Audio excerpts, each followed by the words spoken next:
Hello' guys নমস্কাৰ সকলোকে মোৰ অন্য এটা ভিডিঅ'লৈ আপোনাক সকলোকে স্বাগতম জনাইছোঁ। সকলোৱে ভালে চাগে। আজিও এনেকৈ ফ্ৰীলি আছোঁ, ৰুমতে আছোঁ। চ' ভাবিলোঁ এনেই শ্বৰ্ট ভিডিঅ' এটা বনাওঁ। কিমাননো ৰুমতে সোমাই থাকিম। চ' তাকে ভাবিয়ে বনাইছোঁ। যদি সকলোৱে ভাল লাগে মৰম দিব আৰু ছাবস্ক্ৰাইব কৰিব, সকলোৱে কমেণ্ট কৰিব, শ্বেয়াৰ কৰিব, লাইক কৰিব। ভাল লাগে আপোনালোকৰ এটা ছাবস্ক্ৰাইবে মোৰ মটিভেট কৰি থাকিব, মানে আগুৱাই যাবলৈ সাহস দিব আপোনালোকৰ। চ' আজি কথাটো হ'ল, আজিকালি ইউটিউবত চাই আছোঁ, দেখি আছোঁ, মানে বহুতে কয় যে খেতি আমাৰ, বাৰী আমাৰ, বজাৰ আমাৰ, পথাৰ আমাৰ। কথাখিনি শুনিবলৈ বহুত ভাল। বেলেগ এজনে কথাষাৰ কয়, ডাঙৰ ডাঙৰ ইউটিউবাৰবিলাকেও কয় বা নিউজ চেনেলবিলাকতো কয়, শুনিবলৈ বহুত ভাল। কিন্তু যিজনে কৰে প্ৰকৃততে তেখেতেহে গম পায় যে খেতি আমাৰ, বাৰী আমাৰ, বজাৰ আমাৰ প্ৰকৃততে কিমান লাভৱান হয়।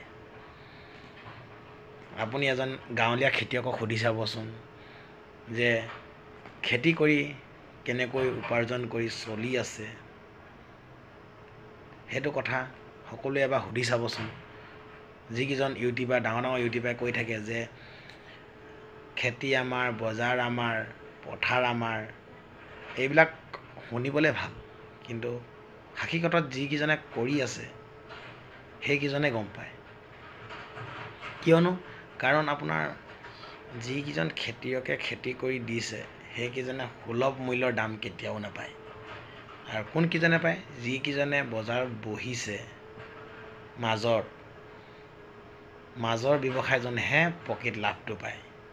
কিন্তু প্ৰকৃত যিজনে খেতি কৰিছে তেখেতে সদায় আপোনাৰ 10 টকা, 5 টকা, 15 টকা, 20 টকাতে দিবলগীয়া হয়। কিন্তু মাজৰ যিজন বহিছে সেইজনেহে পায়।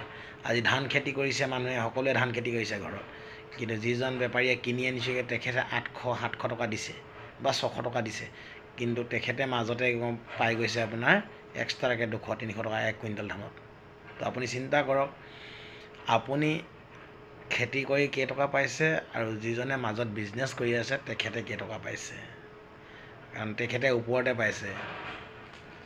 সেইকাৰণে মানুহে ক'বলৈ ভাল যে খেতি আমাৰ, বাৰী আমাৰ, বজাৰ আমাৰ, শুনিবলৈহে ভাল।